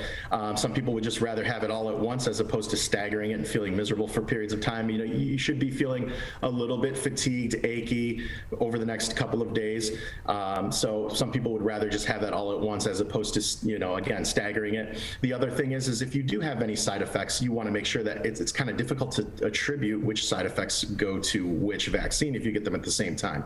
Again, it is okay to do that, and it is recommended in some circles. I have no problem with it, and if someone wants to do that, I tell them that it's definitely something that they can do and shouldn't be an issue. We're joined by Dr. Jamie Tweel, internal medicine specialist at Grand River Medical Associates, with us today on the Megacast, and we're getting closer to a point where we're going to be having COVID-19 vaccine available for children below the age of 12 years old. Currently, it's available for ages 12 and up if they're getting the Pfizer or BioNTech vaccine. Soon, we have both Moderna and Pfizer vaccines that are looking to have boosters available, but also the Pfizer vaccine, in a 17-0 vote, an FDA expert panel on Tuesday recommended that the COVID-19 vaccine for children's ages 5 to 11. So for parents that have children in that age group, what should they be doing in terms of preparing their kids to get vaccinated? Because this is a younger age group, and this kind of vaccine process, it's outside of their regular youth vaccinations that they get before they're going into school in some cases, and this is a different situation as well, and they can have some side effects. How should they be preparing their kids for this shot? Well, first and foremost, let's realize that this was just the FDA recommended panel, and it does not necessarily mean that it has gone into practice yet. And the FDA may choose to ignore this advice. It kind of all depends. So before that goes into place, we have to make sure that the FDA actually approves that. And that being said, it's assumed that they do, because they typically follow the recommendations of the FDA expert panel. It's not much unlike any other vaccine that children get. They are to be prepared for that, in a sense that they are going to experience a little bit of fatigue, a little bit of, local reaction at the site that they get the vaccine, but also they're going to feel a little bit, just pretty much fatigued for the next couple of days. Some people have been reporting some significant reactions, being out of commission, so to speak, for a couple of days. But I think the preparation for the vaccine should be no different than any other vaccine that children receive. And children are typically more resilient as well. They tend to do a little bit better. They do get a little bit feverish, a little bit fatigued, but they bounce back quickly. So hopefully will be the similar scenario. We're joined by Dr. Jamie Tweel from Grand River Medical Associates on the Megacast. And on the vaccine topic, boosters are available now. They are they're available by every almost every manufacturer at this time. Should people, if they have gotten a vaccine from one manufacturer versus the other, should they, while these vaccine boosters are being proposed and as they become available, should they be looking to get the booster shot from the same manufacturer as they got their first shot or their first 2 shots in the case of Pfizer and Moderna vaccines, or should they be open to getting the booster shots from another manufacturer should they be available?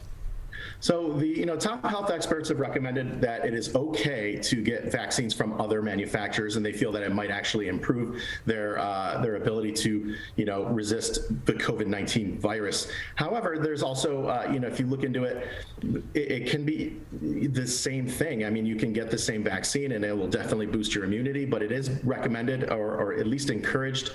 At a minimum, it is allowed that you can mix and match. And so I think if I'm not incorrect, the people that received the Johnson & Johnson vaccine were encouraged to get another booster of the Johnson & Johnson vaccine because it was only 1 shot. But as far as getting, the Pfizer or the Moderna, those can be mixed and matched, and it should not cause any significant problems, and it has been allowed. So it's not a big issue. I received the booster vaccine. I received the same one that I got from my initial 2 doses, but that was just a matter of scheduling. It's just what was available to me, and I was not going to worry if it was the Moderna versus the Pfizer. And I think it'll all do a pretty good job.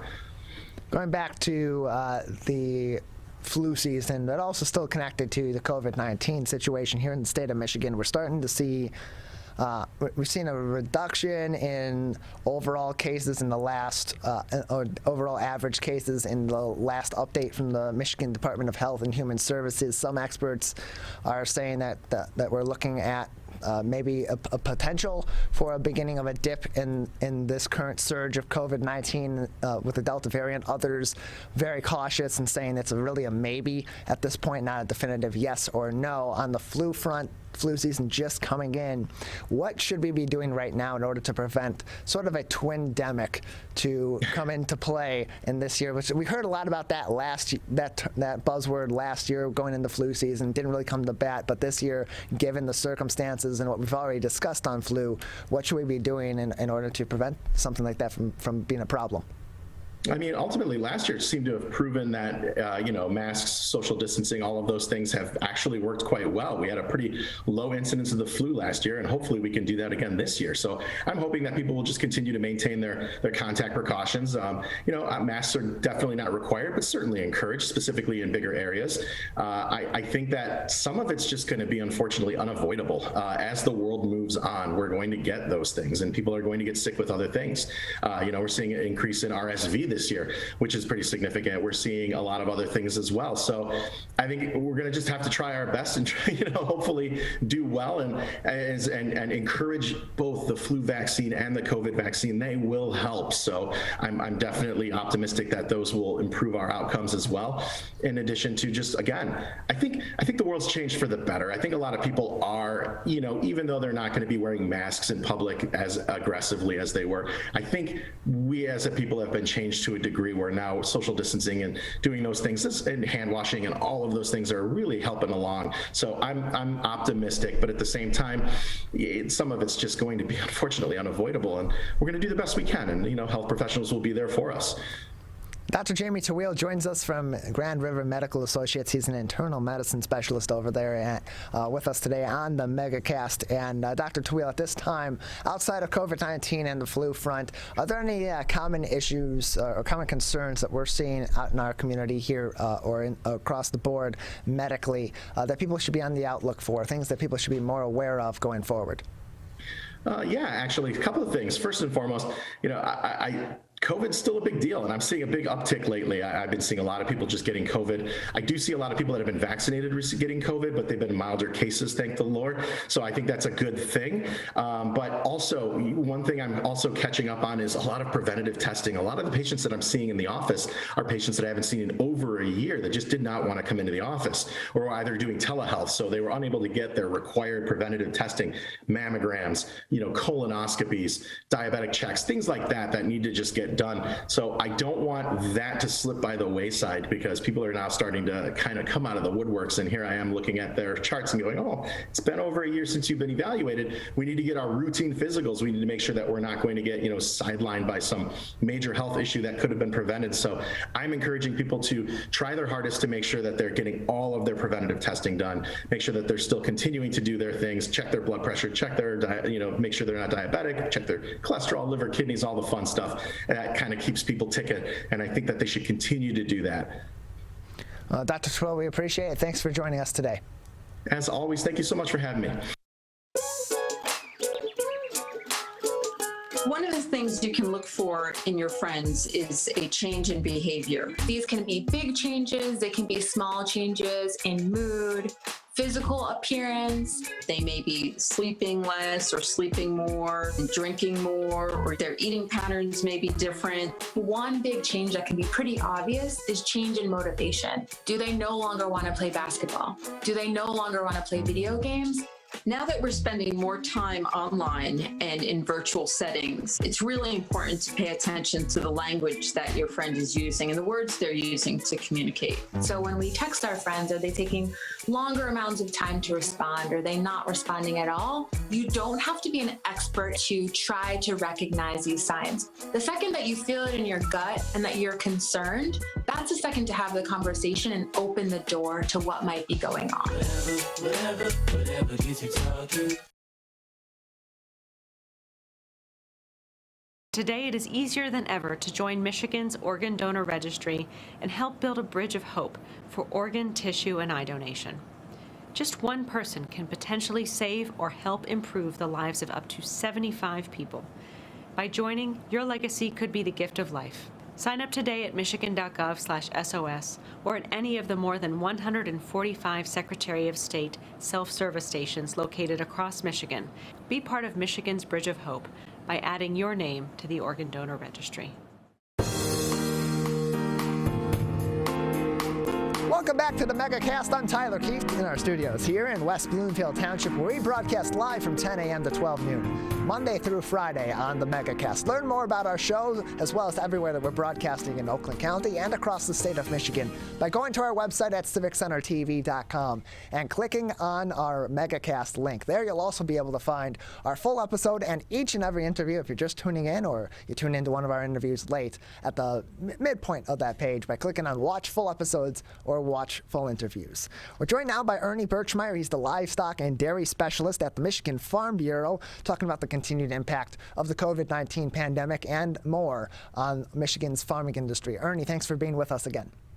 Good morning. It's great to be with you. Appreciated the two previous segments. I tuned in a bit early, if you will, and connected a bit early, and really appreciated the dialogue on the big weekend's football game. So that was kind of fun to listen to. It's great to be with you this morning. Thanks. Appreciate having you on. Yeah, it's an exciting time here in Michigan on the sports side, and it's also an exciting time in our farming industry as well. But let's start off with a little bit more of a gloomy question. We've seen the COVID-19 impact continue to have a significant impact on a number of different industries, certainly restaurants and retail and on the staffing front, but just in general in their operations as well. Is that the same case in the farming industry? Is it continuing to have a major impact, or are things a little bit more back to a sense of normalcy in Michigan's farming industry? Well, certainly agriculture was not without its challenges during the pandemic, but I always remind people first and foremost, our farmers never quit farming. They do that on a daily basis, whether they're dealing with, we're dealing with the pandemic or other challenges that face our industry. In the springtime, crops have to be planted. In the fall, they have to be harvested. Livestock need to be taken care of. The dairy cattle need to be milked. Our fruit and vegetable industry continue to prosper. But so things continue to happen on the farm, at the farm level. But we certainly saw supply chain disruptions within the industry. We've dealt with labor issues just like many business and industries have here in Michigan and across the United States. But we continue to find a way to work through those. Those supply chain disruptions do have an impact on marketing of our commodities, at the farm level. But we continue to work through those. When processing plants are shut down, we've got nowhere to go with the livestock that we're producing, and/or the fruit and vegetables that we're producing here in our great state. So there is an impact. We're joined by Ernie Birchmeier, livestock and dairy specialist at the Michigan Farm Bureau, joining us today on the Megacast. There appears to be a promising new vaccine for the African swine fever. Are you hopeful about those breakthroughs in those vaccines and other vaccines that may help with our livestock here in Michigan? Sure. If we can get a vaccine finalized and approved for African swine fever, that will be a breakthrough for our nation's swine industry and really the swine population across the world. African swine fever is a very deadly disease that transfers from animal to animal. It is very contagious. Fortunately, we have never had African swine fever here in the United States. We need to keep it out. We want to keep it out, but it has moved closer to our shores. So the work that our researchers are doing, at national animal health labs around the country, especially out at Plum Island, in the eastern part of the United States and in our country's midsection, hopefully will prove very valuable and rewarding in the development of that vaccine. We have learned through the pandemic that we can speed up the process, if you will, of the development of, in this case, animal health protection tools versus the human health protection tools. Speed up that process and speed up the approval process, because many times we get products that have been developed, but the approval process takes some time. So hopefully we can learn from this past year in terms of how we can speed that process up, but do our due diligence within the industry, do our due diligence and due diligence from those that are making the decisions in the development of important animal health protection tools. We're joined by Ernie Birchmeier, livestock and dairy specialist at the Michigan Farm Bureau, joining us on the Megacast. And as technology becomes a more critical part of our daily lives and of a number of different industries, really every industry in some way currently is impacted by technology or relies heavily on technology. The same goes as we go along in the agricultural industry. That brings up some concerns about the work of cyber criminals and the necessity of improved cybersecurity. What's really being discussed in the agricultural industry, particularly here in Michigan, on the cybersecurity front, and how much of a critical factor is that in the future of our agricultural industry? Oh, that's a great question, and it's a challenging topic as well for all to deal with. I look at cybersecurity and the importance of cybersecurity in our farm operations, an additional step in biosecurity. Our farmers take great pride and put in place great measures to protect their farm operations from outside diseases or concerns coming on, and cybersecurity is another step in that process. And with the technology that we have, with the way that we're all connected, with the amount of work that's done, from the computer or the iPad or your phone, the concern continues to increase, if you will, about outside people impacting what we do on a daily basis. So we need to do our due diligence within agriculture, just like every other business and industry needs to do their due diligence in terms of protecting the data that we have, protecting our farm operations, and keeping our business and industries moving forward.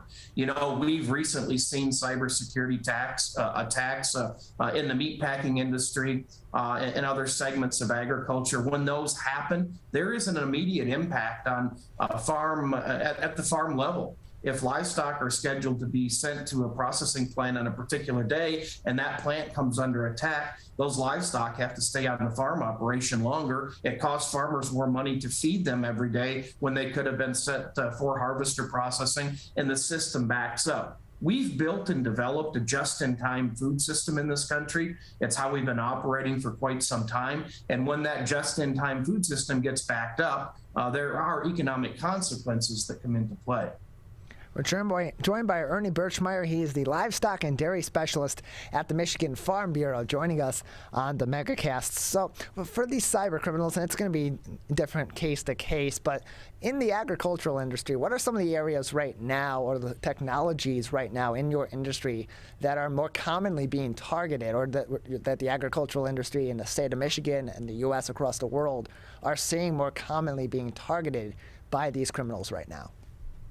Well, the meat processing industry is one that's been targeted. We know that it's happened, in the last couple of months. And most of the time, the cybersecurity attackers are not wanting to shut the industry down. They want money. Let's just be honest. That's why they create these attacks. It's all about finances. So the processing industry is one that gets looked at and watched very, very closely. No different than our bank accounts every day. We've got to keep close eye on that. So we've got to do the same thing, at the farm level and through the processing and distribution level. Another area that is a concern is distribution. We need to make sure that we have trucks and rails and that continue to operate. We're seeing backups, obviously, in the ports. That's a different issue. But you can see how quickly our system can get backed up when we've got a chink in the armor, so to speak, or one of the links of our chain breaks. It backs up the industry. I always tell people when discussing this issue, wouldn't it be amazing if those that are doing illegal activity would have put as much effort and energy into doing productive and honest activity for our society, how much better off we would all be. So they're criminal attacks. It's all about money, and we all need to be diligent.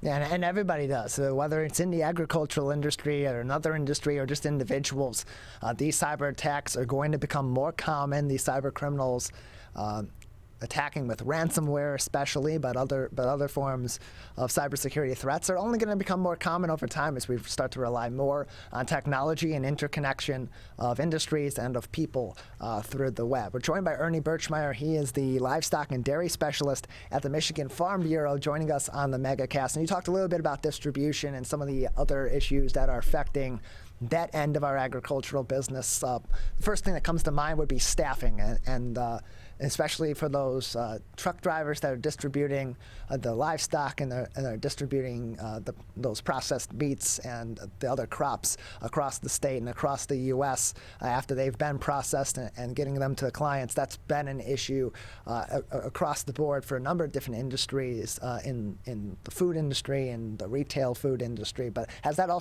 staffing also continued to be a concern in the agricultural business for our farms and for these distribution businesses as well going forward, or has that started to alleviate a little bit?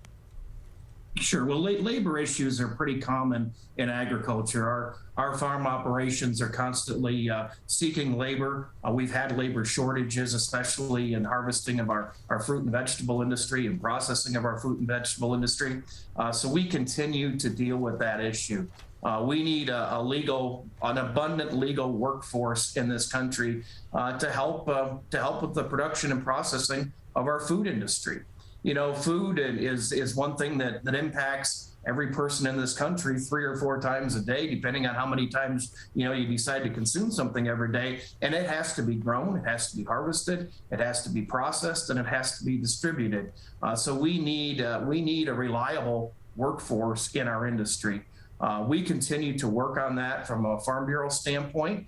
Several years ago, we started a new company called Great Lakes Ag Labor Services, where we bring in H-2A labor for our farm operations and manage that program for our farmers. So we are working through the tools that are available, but we also need immigration reform in this country. We need reform in terms of the ability to bring in foreign workers and make it more accessible to our farm operations so that they have access to that labor. So it's a complicated system, it's a complicated approach, but the bottom line is there are jobs in our industry that need to be done. Many people don't realize this, but approximately 24% of all workers and jobs in our state are in one way or another tied to our food industry. When you think about everything from the farm level all the way to the retail sales of our food products, nearly a quarter of all of the workforce in Michigan is in one way or another tied to agriculture. So we need a reliable workforce at all levels. We're joined by Ernie Birchmeier. He is the livestock and dairy specialist at the Michigan Farm Bureau, joining us today on the Megacast. Just a few more minutes left with you. Ernie, at this moment in time, what are some other key factors that are affecting our agricultural industry or important information that our audience should be familiar with or understanding about the way that our agricultural industry continues to be impacted by COVID-19, the ways it's changing around the pandemic and outside of pandemic factors at this time? Sure. I'm going to start with one outside of the pandemic factor that most of your listeners and viewers won't think about a lot because they don't experience it every day. But, we have a crop that needs to be harvested out around the state right now, and the weather is impacting that a great deal. Our farmers go through great lengths to put a crop in the ground in the springtime, rely on Mother Nature to provide the necessary rain, and right temperatures and conditions for that crop to grow in. But then we also need the right weather and temperatures and sunshine in the fall to get that crop harvested. And if we've paid attention to the weather here throughout the month of October, we've seen a tremendous amount of rain. And that's really impacted the ability for our farmers to get that crop out of the field. And really getting that crop out of the field is the income that they receive for their work during the year. So we kind of need Mother Nature to turn off the faucet, if you will, and provide us some sunshine and drier weather so we can get that crop harvested. Because if you don't, that leads to shortages in the supply chain and shortages in terms of feed for our livestock. And those all add up to additional challenges for our farm operations. So we need some cooperative weather, if you will, to get these crops harvested and get them out of the field. So that's a big issue. Certainly the supply chain issue is impacting agriculture, just like it is everyone else. Due to supply chain issues, consumers are going to see higher costs for their food when they go fill the grocery cart. There's already discussions about the Thanksgiving dinner being more expensive and shortages, not because the farms aren't producing, but because we have distribution and supply chain issues. There's a tremendous shortage of truckers around the country right now. People that drive those semi trucks up and down the road every day that we see when we're on the highways. There's a shortage of those. We rely very heavily on the trucking industry to distribute our food products across this country. So there's a shortage there. Certainly, we have elected officials in our state. We have elected officials in Washington, D.C. That we have to work very closely with to make sure that they aren't passing policies or laws or regulations that impact what we do on a daily basis for our farm operations. Because anytime a regulation is passed, that typically means more cost to the farmer. And the farmer can't necessarily pass that cost of regulation on like many other business and industries do, because in agriculture, you're a price taker and not a price maker. And by that, I mean, we operate in a free market system, and what the market will pay that day, for the most part, is what you're going to get for the commodity that you're selling. Versus take the automotive industry or the clothing industry, there's a price tag hanging on that. And you pay what that price tag says when you go to buy that good and go to our service. And agriculture's not that way at the farm level. So rules, regulations, legislation, and additional taxes all cost farmers more money. So we need to keep an eye on that very closely as well. We are all better off in our country and our society when we sit down across the table and work through issues, because we all have different opinions. They all matter. And the way one person views addressing an issue may be viewed differently by someone else. And if we can sit down and collaborate and work through those challenges, especially those impacting our agriculture industry, our farmers are going to be better off. And then ultimately our consumers are going to be better off. We're very fortunate to have the most abundant and affordable and safe food supply in the world, and our farmers are glad to produce that on a daily basis. Well, Ernie, thank you very much for keeping us updated on the agricultural industry as we continue through this pandemic, as well as other issues that are affecting our farms and our farmers and our other industries that they work with as well. Thanks for joining us. Thank you very much. Appreciate it. A big thank you to Ernie, of course, for joining us, as well as our other guests, Dr. Jamie Tawil, Matt Dery, and Woody Woodriffe, talking sports with me earlier, Dave Lorenz from Travel, Michigan, and Scott Baker from Cool Tiny Homes. Big thank you to our crew as well. Calvin Brown, our studio producer and board operator, with me each and every day from 10 to noon here in our studio. Brendan, our Zoom producer today, as well as Larry, our booking producer getting everyone scheduled for the show as well and getting them ready and getting us ready to interview them each and every day. You can find all of our episodes on demand on our website, civiccentertv.com. Just click on Megacast and then on civiccentertv.com/coronavirus.